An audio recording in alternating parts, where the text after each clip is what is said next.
있기를 소망합니다. 저와 함께 하시는 수요일마다 출애굽기 본문을 나누고 있습니다. 저번 시간까지 하나님께서 가나안으로 가는 가장 빠른 길, 블레셋 사람의 땅의 길을 두고 애써 홍해 광야의 길로 인도하신 말씀을 통해 하나님의 인도하심 세 가지, 비효율적인 것과 앞으로 가야 하는 것, 그리고 함께 하심에 대해서 나누었습니다.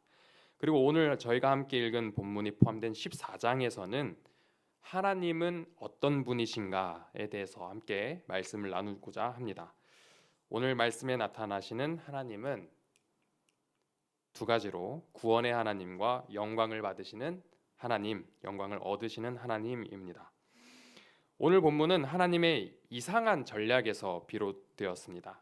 하나님은 이스라엘을 인도하실 목적지는 가나안인데 그곳에 이를 수 있는 가장 빠른 길을 두고 광야 길을 돌리셨었습니다.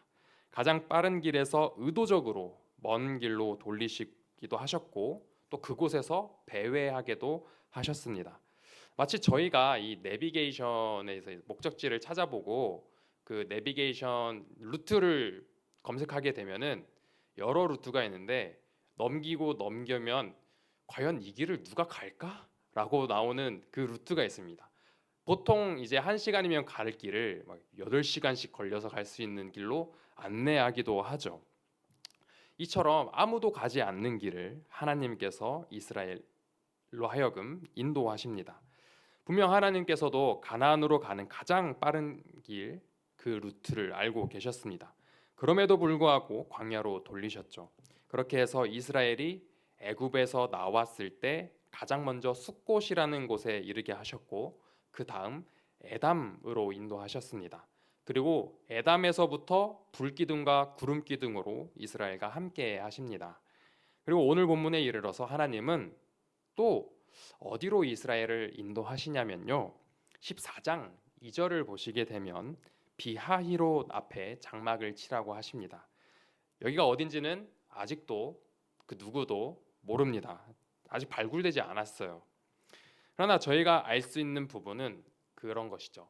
이제 숫곳에서 에담으로 갔었잖아요. 근데 이제 숫곳에서 에담으로 가는 이 점점을 쭉 일직선으로 그으면은 이 일직선을 방향으로 쭉 갔다가 하나님께서 저희 명령하여 돌이켜라고 하십니다. 돌이켜라는 말은 돌아서서 왔던 길로 돌아가다라고 볼 수도 있고 또 방향을 틀었다라는 말로도 볼 수 있는데 어쨌든 이 일직선상에서 벗어났다라는 것을 알 수 있습니다.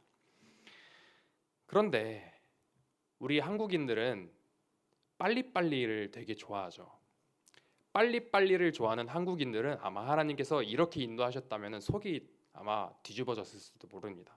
그런데 우리 하나님은 이렇게 돌이키시는 하나님이신데 그런 하나님을 믿고 있는 여기 한국인 성도님들은 정말 그 큰 은혜가 우리 민족성마저도 덮은 건 아닌가 생각이 됩니다. 그렇게 하나님의 은혜는 큽니다.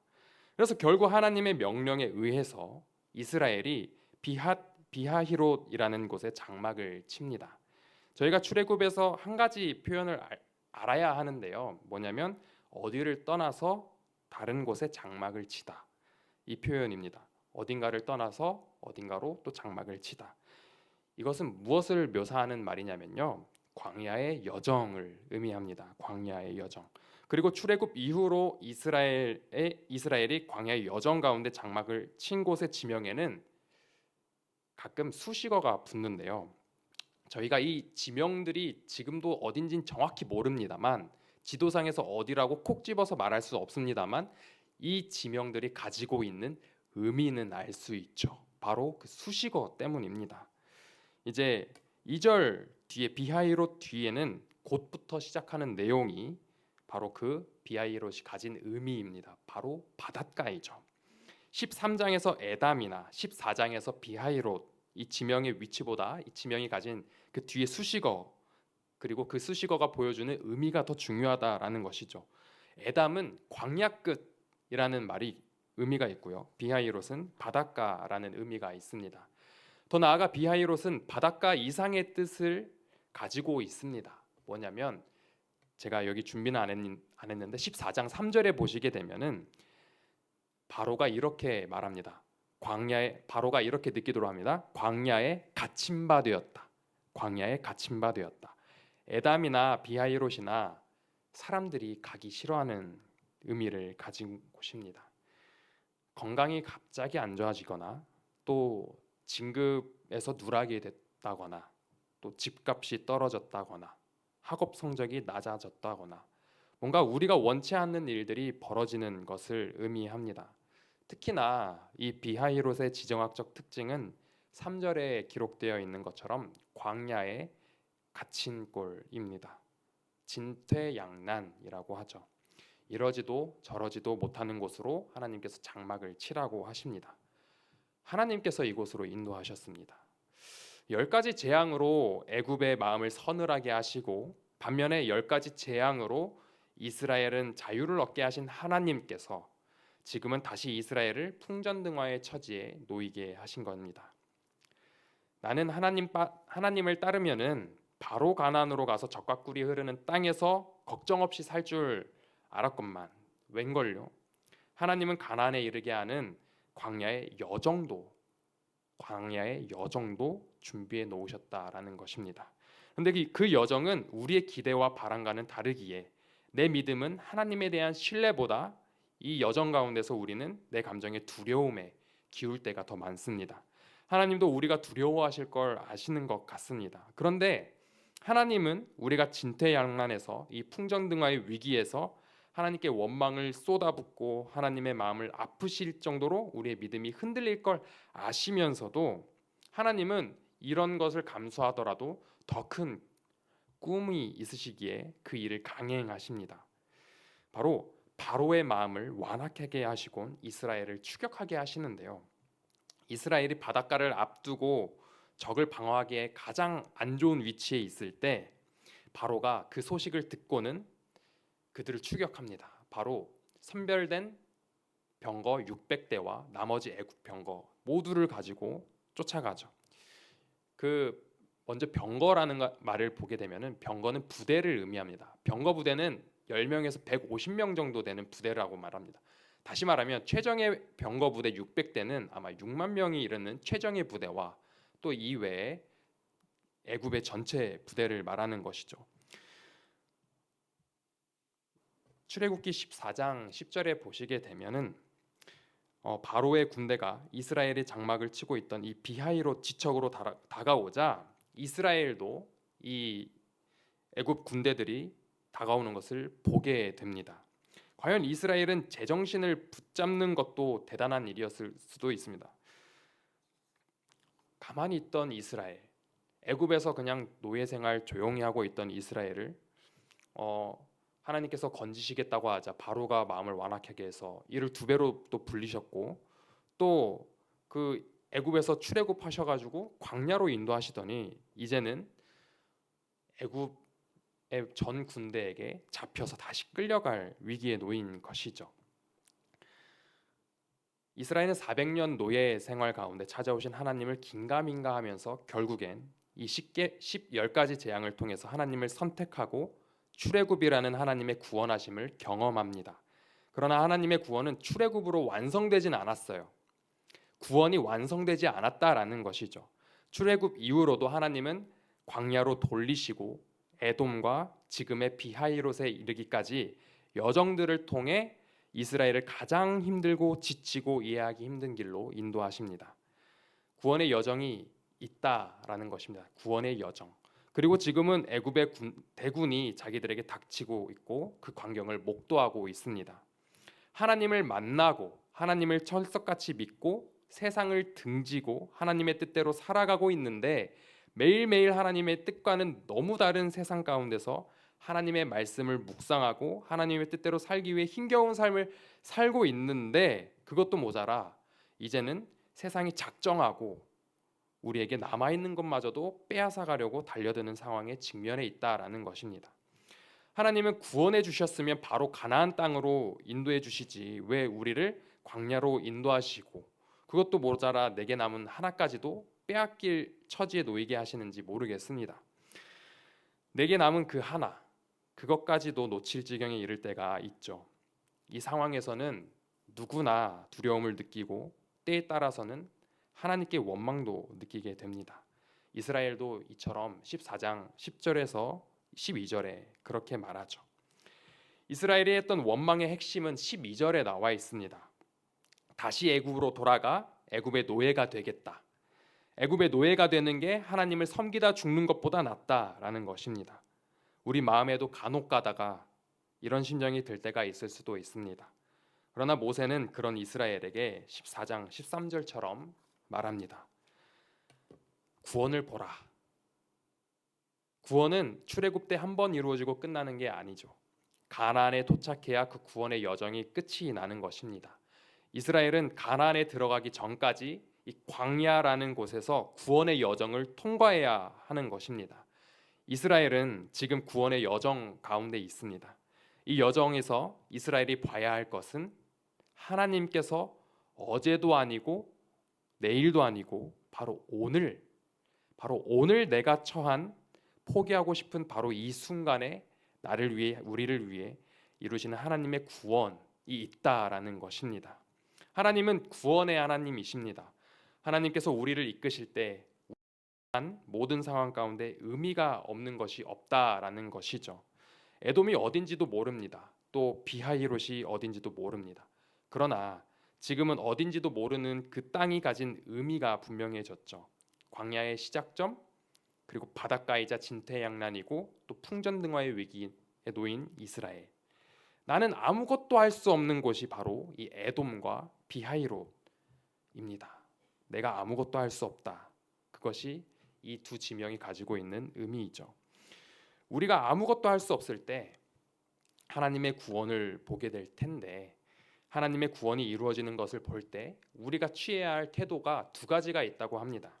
두려워하지 말고 가만히 서서 주님이 하실 구원을 보라입니다. 우리는 어떤 어려움 가운데서 두 가지를 내려놓아야 합니다. 우리의 감정과 우리의 계획입니다. 우리의 감정을 내려놓아서 두려움마저도 하나님께 맡기고 우리의 계획을 내려놓고 하나님께서 일하실 것을 바라보아야 한다라는 것입니다.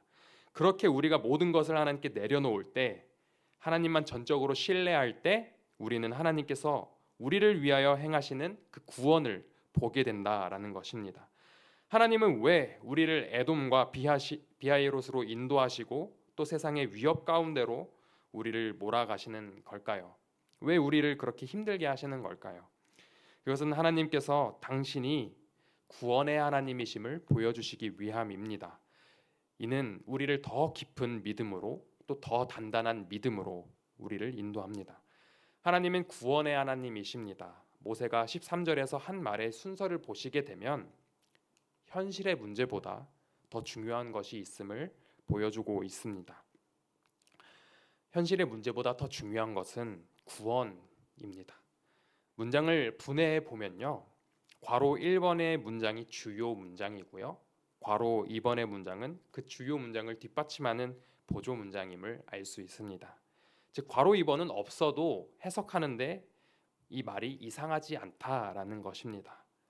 정리하면 모세는 이스라엘이 자기들을 다시 노예로 삼기 위해 달려드는 애굽의 그 대군대가 물에 덮여 사라질 광경보다 중요한 것은, 문제가 해결되는 것보다 더 중요한 것은 하나님께서 이스라엘을 구원하신다라는 사실입니다.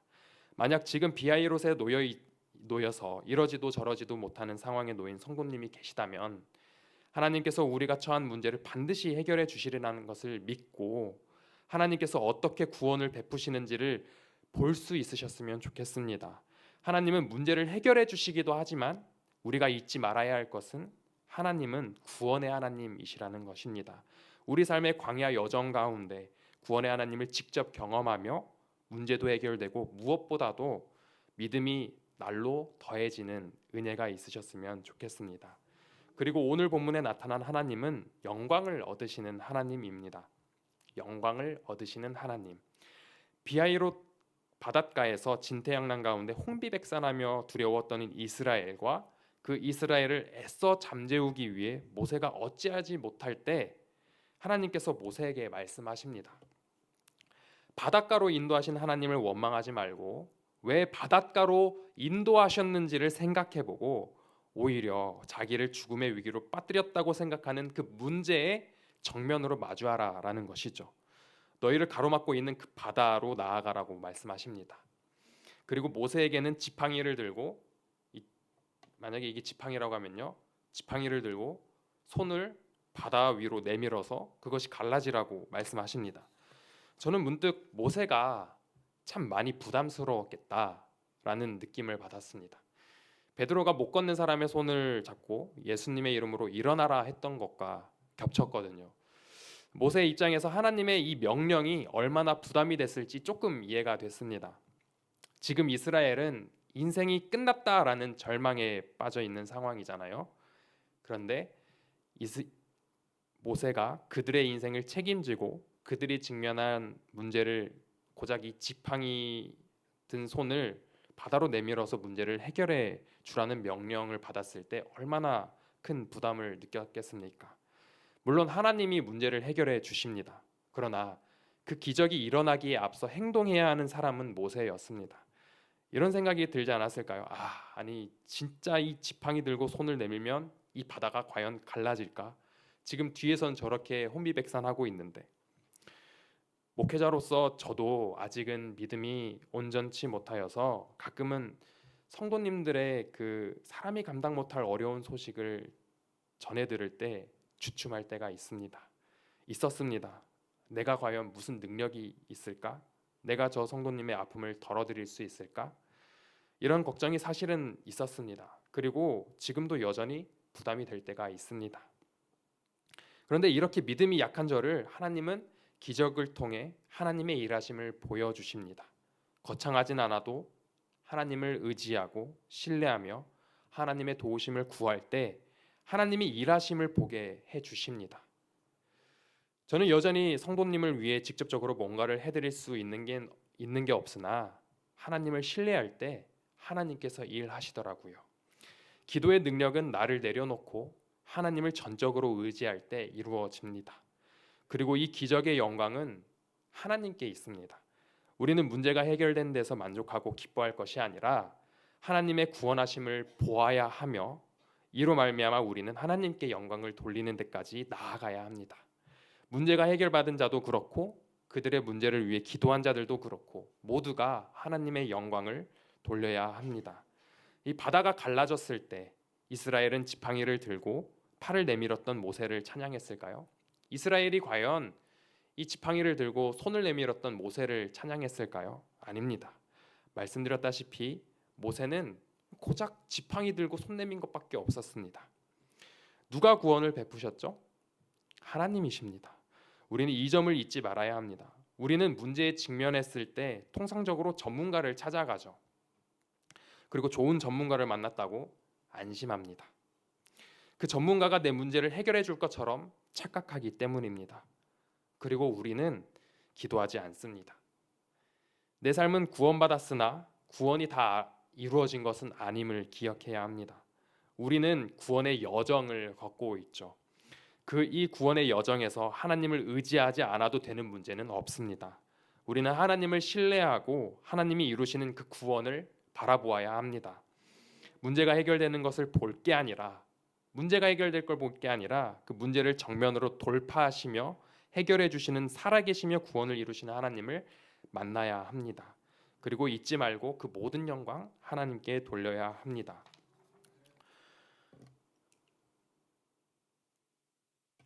하나님은 역사의 주인이십니다. 이스라엘이 비하이롯 해변에 장막을 친 것도 바로의 마음을 완악하게 해서 말도 안 되는 대규모의 군대를 진군시킨 것도 다 하나님께서 하신 일입니다. 하나님은 역사를 주관하시며 무엇을 원하셨냐? 바로 영광 얻으시기를 원하셨습니다.